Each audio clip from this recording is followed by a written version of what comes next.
गुरुर्ब्रह्मा गुरुर्विष्णु गुरुर्देवो महेश्वरा गुरुर्साक्षात् परब्रह्मा तस्मै श्री गुरुवे नमः। मैं अपने गुरुदेव महादेव के चरणों में कोटि कोटि प्रणाम करती हूँ। माँ भवानी के चरणों में कोटि कोटि प्रणाम करती हूँ। सभी देवी देवताओं के चरणों में कोटि कोटि प्रणाम करती हूँ। सभी गुरु भाई बहनों को मेरा कोटि कोटि प्रणाम। आज हम सुनेंगे शिव पुराण की रुद्र संहिता में से ब्रह्मा और विष्णु को भगवान शिव के शब्द में शरीर का दर्शन। ब्रह्मा जी कहते हैं, मुनि श्रेष्ठ नारद, इस प्रकार हम दोनों देवता गर्व रहित हो निरंतर प्रणाम करते रहे। हम दोनों के मन में एक ही अभिलाषा थी कि इस ज्योतिर्लिंग के रूप में प्रकट हुए परमेश्वर प्रत्यक्ष दर्शन दें। भगवान शंकर दीनों के प्रतिपालक, अहंकारियों का गर्भ चूर्ण करने वाले तथा सबके अविनाशी प्रभु हैं।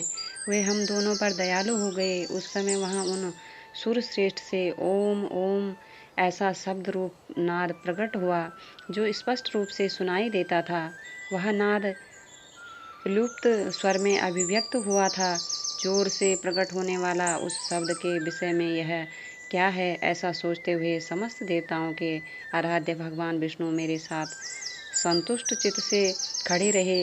वे सर्वथा बैर भाव से रहित थे। उन्होंने लिंग के दक्षिण भाग में सनातन आदि वर्ण आकार का दर्शन किया, उत्तर भाग में ओकार का, मध्य भाग में माकार का और अंत में ओम इस नाद का साक्षात दर्शन एवं अनुभव किया। दक्षिण भाग में प्रकट हुए आदि वर्ण आकार को सूर्यमंडल के समान तेजो में देखकर जब उन्होंने उत्तर भाग में दृष्टिपात किया, तब वहाँ ओकार वर्ण अग्नि के समान दीप्तिशाली दिखाई दिया। मुनि श्रेष्ठ, इसी तरह उन्होंने मध्य भाग में माँ कार को चंद्रमंडल के समान उज्ज्वल कांति से प्रकाशमान देखा। तदंतर जब उसके ऊपर दृष्टि डाली, तब शुद्ध स्फटिक मणि के समान निर्मल भाव से युक्त, तुरीयातीत, अमल निष्कल, निरूपद्रव, निर्द्वंद, अद्वितीय, शून्यमय, ब्रह्मा और अभ्यंतर के भेद से रहित, ब्रह्मांतर भेद से युक्त, जगत के भीतर और बाहर स्वयं स्थित, आदि मध्य और अंत से रहित, अनादि के आदि कारण तथा सबके परम आश्रय सत्य आनंद एवं अमृत स्वरूप पर ब्रह्म का साक्षात्कार किया। उस समय श्री हरि यह सोचने लगे कि यह अग्नि स्तंभ यहाँ कहाँ से प्रकट हुआ है। हम दोनों फिर इसकी परीक्षा करें। मैं इस अनुपम अनल स्तंभ के नीचे जाऊंगा। ऐसा विचार करते हुए श्री हरि ने वेद और शब्द दोनों के आवेश से युक्त विश्वात्मा शिव का चिंतन किया। तब वहाँ एक ऋषि प्रकट हुए जो ऋषि समूह के परम सार रूप माने जाते हैं। उन्हीं ऋषि के द्वारा परमेश्वर श्री विष्णु ने जाना कि इस शब्द ब्रह्ममय शरीर वाले परम लिंग के रूप में साक्षात पार ब्रह्म स्वरूप महादेव जी ही यहाँ प्रकट हुए हैं। ये चिंता रहित रुद्र हैं, जहाँ जाकर मन सहित वाणी उसे प्राप्त किए बिना ही लौट आती है।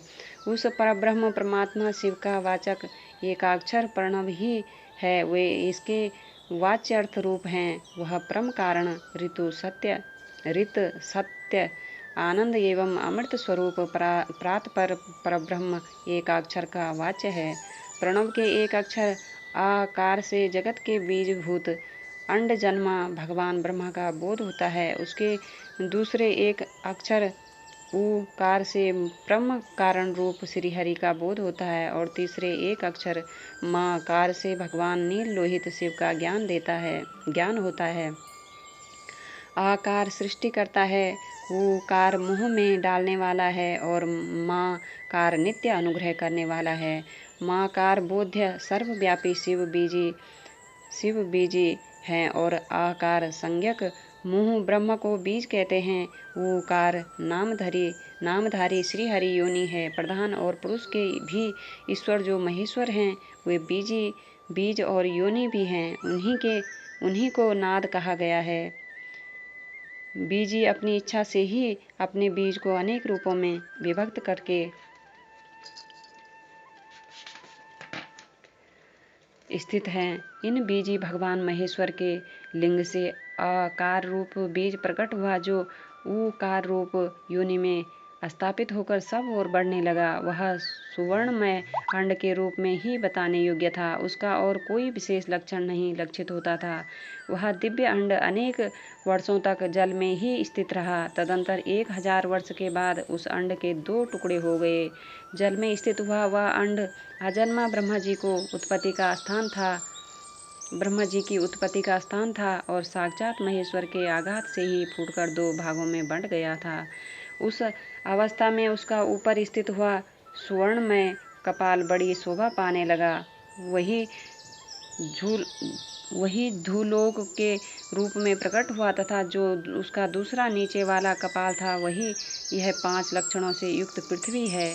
उस अंड से चतुर्मुख ब्रह्मा उत्पन्न हुए, जिनकी का संज्ञा है, वे समस्त लोकों के सृष्टा हैं। इस प्रकार वे भगवान महेश्वर ही अ, उ और म इन त्रिविध रूपों में वर्णित हुए हैं। इसी अभिप्राय से उन ज्योतिर्लिंग स्वरूप सदाशिव ने ओम ओम ऐसा कहा। यह बात यजुर्वेद के श्रेष्ठ मंत्र कहते हैं। यजुर्वेद के श्रेष्ठ मंत्रों का यह कथन सुनकर ऋचाओं और साम मंत्रों ने भी हमसे आदर पूर्वक कहा, हे हरे, हे ब्राह्मण, यह बात ऐसी ही है। इस तरह देवेश्वर शिव को जानकर श्री हरि ने शक्ति संभूत मंत्रों द्वारा उत्तम एवं महान अभ्युदय से शोभित होने वाले उन महेश्वर देव का स्तुवन किया। इसी बीच में मेरे साथ विश्वपालक भगवान विष्णु ने एक और भी अद्भुत एवं सुंदर रूप देखा। उन्हें वह रूप 5 मुखों और 10 भुजाओं से अलंकृत था। उसकी कांति कपूर के समान गौर थी। वह नाना प्रकार की छटाओं से छविमान और भांति भांति के आभूषणों से विभूषित था। उस परम उदार महापराक्रमी और महापुरुष के लक्षणों से संपन्न अत्यंत उत्कृष्ट रूप का दर्शन करके मैं और श्रीहरि दोनों कृतार्थ हो गए। तत्पश्चात परमेश्वर भगवान महेश प्रसन्न हो अपने दिव्य शब्दमय रूप को प्रकट करके हंसते हुए खड़े हो गए। आकार उनका मस्तक और आकार ललाट है। ईकार दाहिना और ईकार बायां नेत्र है। ऊकार को उनका दाहिना और ऊकार को बायां कान बताया जाता है। रीकार उन परमेश्वर का दायां कपोल है और रीकार बायां। लृ और लृ ये उनकी नासिका के दोनों छिद्र हैं। ये कार उन सर्वव्यापी प्रभु का ऊपरी ओष्ठ है और ये कार अधर। ओकार तथा औकार ये दोनों क्रमशः उनकी ऊपर और नीचे की 2 दंत पंक्तियां हैं। अंग और अह इन देवाधिदेव शूलधारी शिव के दोनों तालु हैं। का आदि 5 अक्षर उनके दाहिने 5 हाथ हैं और चा आदि 5 अक्षर बाएं 5 हाथ हैं। टा आदि और ता आदि 5 अक्षर उनके पैर हैं। पाकार पेट है। फाकार को दाहिना पार्श्व बताया जाता है और बाकार को बायां पार्श्व। भाकार को कंधा कहते हैं। माकार उन योगी महादेव शंभु का हृदय है। यह से लेकर 7 अक्षर सर्वव्यापी शिव के शब्दमय शरीर की 7 धाताएं हैं। हाकार उनकी नाभि है और अक्षाकार को मेढु कहा गया है। इस प्रकार निर्गुण एवं गुण स्वरूप परमात्मा के शब्दमय रूप को भगवती उमा के साथ देखकर मैं और श्रीहरि दोनों कृतार्थ हो गए।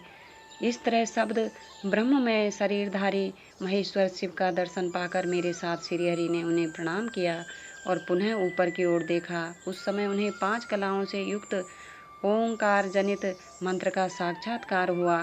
तत्पश्चात महादेव जी का ओम तत्त्वमसि यह महावाक्य दृष्टिगोचर हुआ, जो परम उत्तम मंत्र रूप है तथा शुद्ध स्फटिक के समान निर्मल है। फिर संपूर्ण धर्म और अर्थ का साधक तथा बुद्धि स्वरूप गायत्री नामक दूसरा महान मंत्र लक्षित हुआ, जिसमें 24 अक्षर हैं तथा जो चारों पुरुषार्थ रूपी फल देने वाला है। तत्पश्चात मृत्युंजय मंत्र, फिर पंचाक्षर मंत्र तथा दक्षिणा मूर्ति संज्ञक चिंतामणि मंत्र का साक्षात्कार हुआ।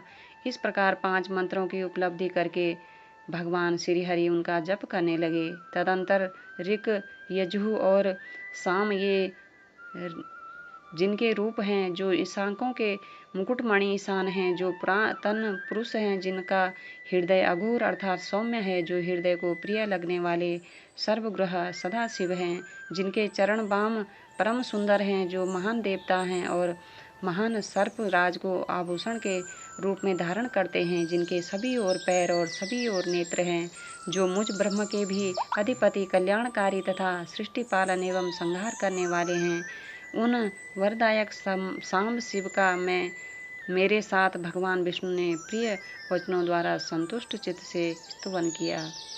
नमः शिवाय, नमः शिवाय, नमः शिवाय। मैं अपने गुरुदेव महादेव के चरणों में कोटि कोटि प्रणाम करती हूँ। माँ भवानी के चरणों में कोटि कोटि प्रणाम करती हूँ। सभी गुरु भाई बहनों को मेरा कोटि कोटि प्रणाम। सभी का बहुत बहुत धन्यवाद।